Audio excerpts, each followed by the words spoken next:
Coming up on the rundown, the U.S. and Iran discuss a ceasefire, Maryland residents rally to stop ICE, and news on the first American to climb Mount Everest. Coming up on the weather, this weekend will be sunny skies and highs in the 60s, and next week will be highs in the 70s and the 80s. We'll be back with more.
Welcome back to the National Rundown. I'm Stephen Wolchensky. And I'm Connor McAndrew.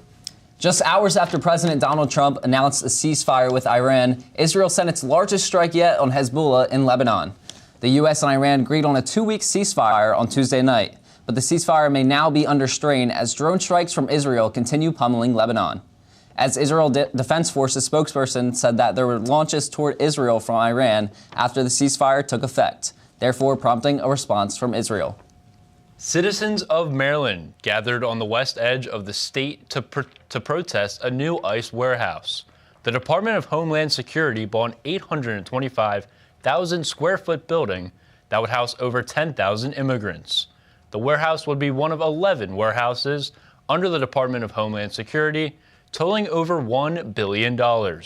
With the help of protesters, the facility has paused its operations. With great soil and a cool climate, Monterey County, California is the perfect place to grow wine, grapes, and hundreds of vineyards use environmentally friendly methods to produce exceptional vintages. Now winemakers have a greener way to package their wine. The device created in the UK is called a frugal pack. It creates wine bottles out of recycled paper. Nicole Walsh has the details. The sailboat belonging to Lynette and Brian Hooker is docked in Marsh Harbor as the search continues for a 4th day. Today, Brian broke his silence about his missing wife, writing online, "I am heartbroken over the recent boat accident that caused my beloved Lynette to fall from our small dinghy.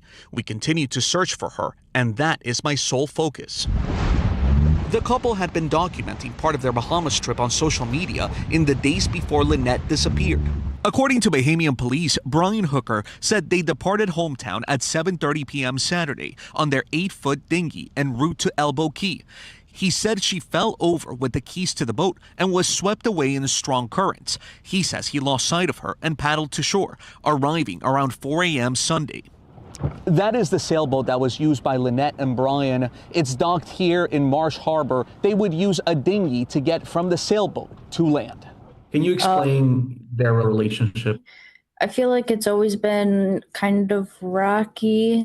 Carly Aylesworth says her mother and stepfather Brian have been together for about 25 years, but recently split before getting back together. When you hear the story that Brian gave to authorities, does it add up? No, it does not. Why? For one, I don't understand how she got the key. Brian's always driving. According to Aylesworth, her mother is an experienced swimmer. In the same online post today, Brian Hooker said he made desperate attempts to reach his wife. CBS News has tried reaching out to Brian Hooker, but have not heard back.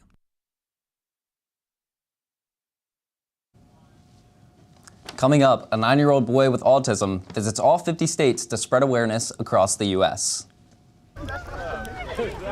Your life sounds pretty great. Don't let a buzz ruin it. Buzz driving is drunk driving.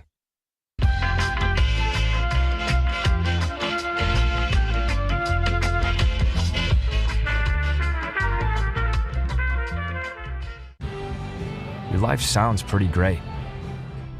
Don't let a buzz ruin it.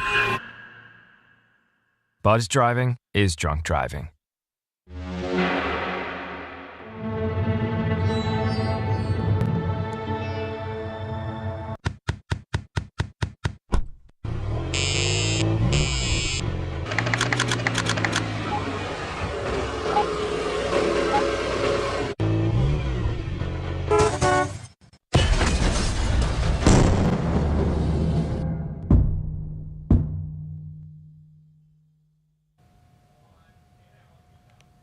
The first American to climb Mount Everest in 1993 dies at age 97.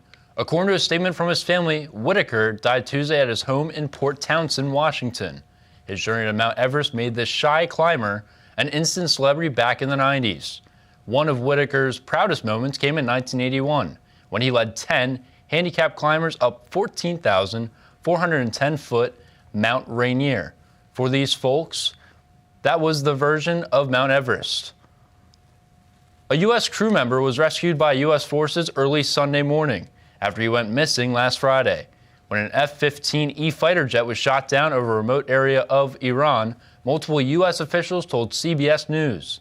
The jet was shot down by Iranian forces, and the combat rescue mission ensued shortly after. The search for the second crew member and a weapons system officer is still on the way. As we enter April, 9-year-old Caleb Brown and his mother Tiffany have been traveling across the United States, visiting all 50 states, spreading awareness for Autism Acceptance Month.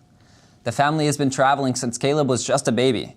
Caleb was diagnosed with autism at 3 years old, but that hasn't stopped their journey. As of Easter 2026, they've completed their goal of visiting every state, and up next, they're aiming to travel to 50 countries, continuing to spread awareness on their social media account. American journalist Shelley Kittleson has been freed after militants from the Iranian-backed Hezbollah kidnapped her in Iraq 1 week ago. Secretary of State Marco Rubio later confirmed her release by saying in a statement, "We are relieved that this American is now free and are working to support her safe departure." Iraq Interior Ministry said that security forces had managed to arrest one suspect and seized a vehicle used in the abduction. Coming up after the break, little TJ arrested in Florida. Stay with us.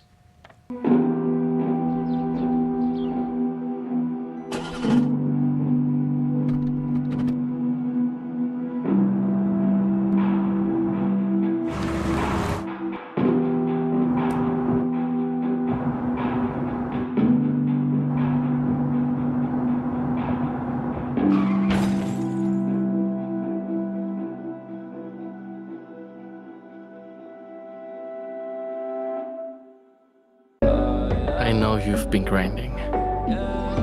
I know things aren't easy. I wonder if you know that we can get help. Love your mind.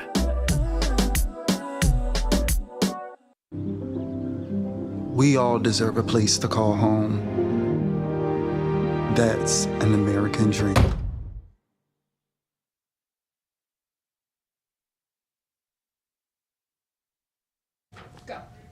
Welcome back. Now let's welcome in Marcella to discuss the shooting involving rapper Offset. Marcella, thank you for joining us. Of course, thank you for having me. Thank you. Can you first provide a brief rundown of what happened to rapper Offset this past Monday? Yeah, so former member of influential hip-hop trio Migos rapper Kiari Kendrell Cephas, who goes by Offset, was shot outside of the Seminole Hard Rock in Hollywood, Florida on Monday night, and a spokesperson for the rapper says he is in stable condition after being treated at a hospital. Although his exact condition is unknown, and police have said that the injuries were not life-threatening. This comes after over 3 years since Offset's cousin Takeoff, another member of the Migos, was shot and killed at a Houston bowling alley. Why do some people believe that rapper Lil TJ was connected to this situation? So Tyone Jaden Merritt, a rapper who goes by Lil TJ, was arrested for an altercation that occurred before the shooting. However, in early 2025, Lil TJ put Offset on blast during a Twitch stream, airing out that the Migos rapper allegedly owed him $10,000, which he loaned to Offset during a casino trip, making some believe that there is a connection between that dispute and the shooting. What did Lil TJ's lawyer claim about the shooting? Little TJ's lawyer, Dawn M. Florio, denied that the rapper was involved with Offset's shooting, and Florio told the Associated Press that Lil TJ did not have a gun and was not charged with any weapons or gun-related crimes. And that was going to bring up my next question. What were the charges, if there were any, to Lil TJ? So Lil TJ was charged with disorderly conduct and operating a vehicle without a valid license, according to the Seminole Police Department. Thank you so much, Marcella. Thank you. Young men will be automatically registered for the military draft pool starting in December as part of a measure tucked into the annual defense policy bill Congress signed into law late last year. Men ages 18 to 26 must register for selective service in case a draft is required. According to the National Defense Authorization Act, the automatic registration will apply to male U.S. citizens in the country between the ages of 18 and 26. And the Department of Homeland Security workers will finally be getting paid after not receiving pay for the past 6 weeks due to the government shutdown. Marquayne Mullen, the Secretary of DHS, expects most of their checks to be in their banks by Friday.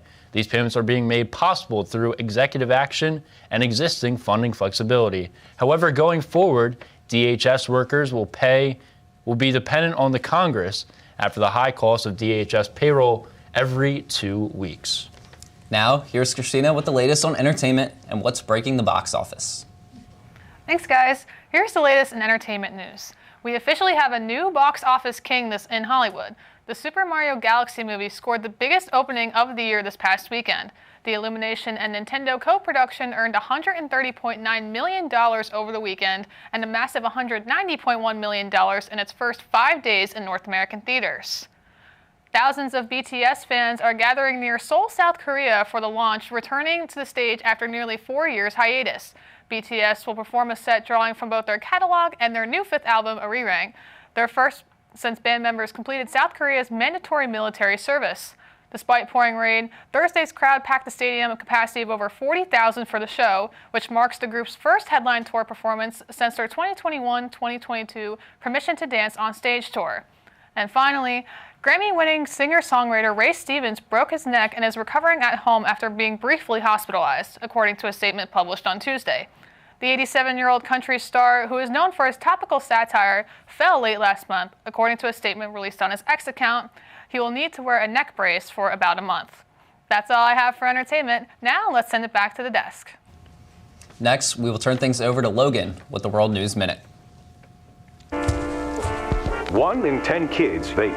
Each vape pod can contain the same amount of nicotine as a pack of cigarettes. The health class film guy isn't the best person to talk to your kid about vaping. Got a few minutes? You are. Talk to your child about vaping today. Love is a lesson that doesn't end, so you better buckle in. Love is finding the right seat so you can take a breath. But remember, love isn't lax. It always double checks. Check that your kids are in the right seat at NHTSA.gov/the right seat.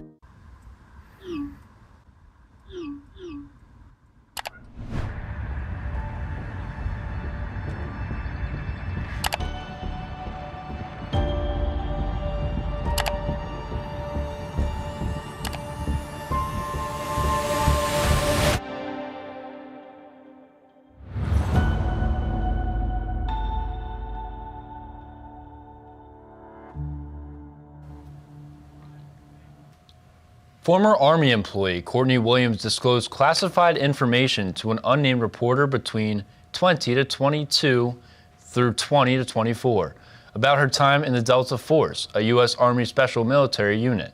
After serving as a contractor from 2016, she held a top-secret clearance. Williams left in 2016 after she found out her classified information was suspended after an internal investigation. She is charged with 1 count of illegally communicating or transmitting national defense information. She is facing up to 10 years in prison if convicted. A Pakistani man pleaded guilty to a terrorism charge Wednesday. Muhammad Shahzabeh Khan, 21, plotted to use automatic weapons to kill Jewish people at a Brooklyn center in October 2024. Reports said Khan planned a mass shooting to coincide with the anniversary of the October 7th, 2023 Hamas attacks. Before getting arrested 12 miles from the U.S. border, he planned on traveling to New York to execute his plan. Khan is now facing the maximum sentence of life in prison. At least 13 people were injured after an alleged drunk driver struck a crowd at the Louisiana Lao New Year on Sunday. Louisiana State Police arrested the driver, 57-year-old Todd Landry, following the incident. He was charged with 18 counts of first-degree negligent injuring, driving while impaired, careless operation, and an open container, authorities said. Deputies said he had a blood alcohol content of 0.137%. The incident did not appear to be an intentional act based on a preliminary investigation. Next, we have Logan with the World News Minute. Thanks, guys. A very fragile ceasefire between the United States and Iran is under pressure as tensions remain high across the Middle East. Ongoing airstrikes in Lebanon and disagreements over the terms of the deal are raising concerns that the agreement could quickly fall apart. The situation is also impacting global oil routes, adding to uncertainty in the region as that is already hitting the global economy. Oil prices are climbing back toward $100 a barrel as fears grow over supply disruptions. Markets around the world have been evaporating, with experts warning the conflict could slow global economic growth. And finally, in Europe, Greece is taking aim at social media use among children. The country plans to ban social media for children under 15, citing concerns over anxiety, sleep issues, and screen addiction. Countries like France have already introduced restrictions, while others like the United Kingdom are considering similar measures. For your World News Minute, I'm Logan Stewart, sending it back to the desk.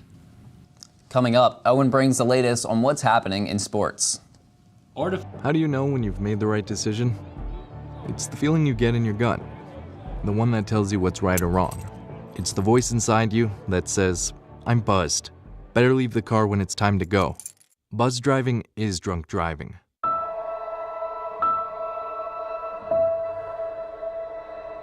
Try to understand me more, and I'll try to do the same. Listening is a form of love. Find ways to support your kids at sounditouttogether.org. Hear that? That's the sound of your life. But every time you drive after drinking, the music gets drowned out. Buzz driving is drunk driving.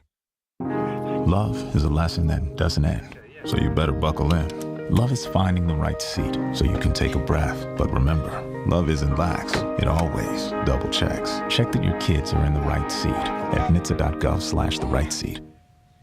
Artificial intelligence is taking over the workforce and will change the nature of jobs. Over the next 3 years, AI will change more than 50% of jobs in the U.S. 10 to 15% of jobs will be replaced by AI in the next 5 years. But AI will also look to create new kinds of jobs. Now let's send it over to the round table, where Aaliyah, Darren, and Christina will discuss the increase in gas prices. Welcome to the round table. My name's Aaliyah, and I'm here with Darren and Christina. Today we're going to be talking about the rising gas prices. I just want to know, do either of you drive, and have you been impacted by these rising gas prices? For sure. I have a 30-minute commute to and from work, so the gas has been, I've been driving past gas stations second guessing every time. I used to be a fill up every time I had to get gas, fill it up no matter what, just because I'm lazy and don't feel like having to go back and go in. I want 20 on this gas pump, but now it's probably going to be just like put $20 in the car, 15. I used to be, it might be $10. Yeah, I drive a lot for work all the time. Like, I live also an hour and 10 minutes away from here, and I work up in Princeton, so that's also an hour drive. So each weekend I've kind of been driving home, and my car does not get great gas mileage, which is not good right now. So it probably is like a quarter tank just to go up and back. And if I'm doing that a decent amount, then I'm burning through gas just like that. So it's not been great. Yeah, I feel the same. Definitely have far rides. It's a long commute, especially because I commute here a lot of the time too. And you know, my car's small, but I still have to fill up with gas. Do you guys think that there's going to be an end in sight to this gas issue? So one thing I did read, I did look at the news today. That's one thing that really, that's why I was like kind of interested in this. But there is an end in sight, but sadly Iran has to be willing to give up power of their port to us in the negotiation with our military and Trump. that if they give up their port to us, then we'll be able to start getting cheaper gas prices. But also what I did right that comes with a 2-month caveat. So it would take 2 months even for our ships to start going back there. Wow. So we still wouldn't see prices drop for 2 to 3 months. How about you, Christina? Yeah, I definitely think that there is an end in sight eventually. I know it's not going to be probably anytime in the near future. There's a lot of things that have to happen in order for us to see gas prices come down. There's a lot of moving factors, kind of like Darren said, but I do think eventually, I mean, we saw a spike a couple years ago that was ridiculously high like it is right now, and eventually it came back down too. So, I mean, it's going to happen. It's just probably not going to be for a few weeks. I feel the same way. Very hopeful for a change, hoping and praying, because I cannot put any more gas into my car. I can't afford it. Sadly, I did see where it's sadly not done.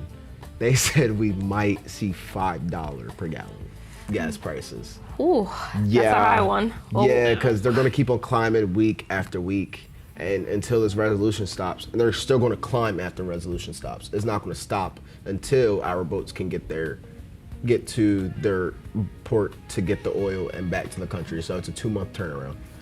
Well, let's remain hopeful that things do change. Thanks for coming to the roundtable. Now it's time to take it to the Masters. Here's Owen with latest on the sports. Thank you very much. Here's the latest in national sports news. The Masters tournament gets underway today from Augusta National in Georgia. According to the Associated Press, the first tee time was set for 7:40 this morning, and throughout the tournament, all eyes will be on golfers such as Scottie Scheffler, Bryson DeChambeau, and Rory McIlroy. McIlroy is looking to win his second consecutive Masters, despite the fact that only 3 players have ever won the tournament back-to-back. Scheffler is looking for his 3rd championship after winning in 2022 and 2024.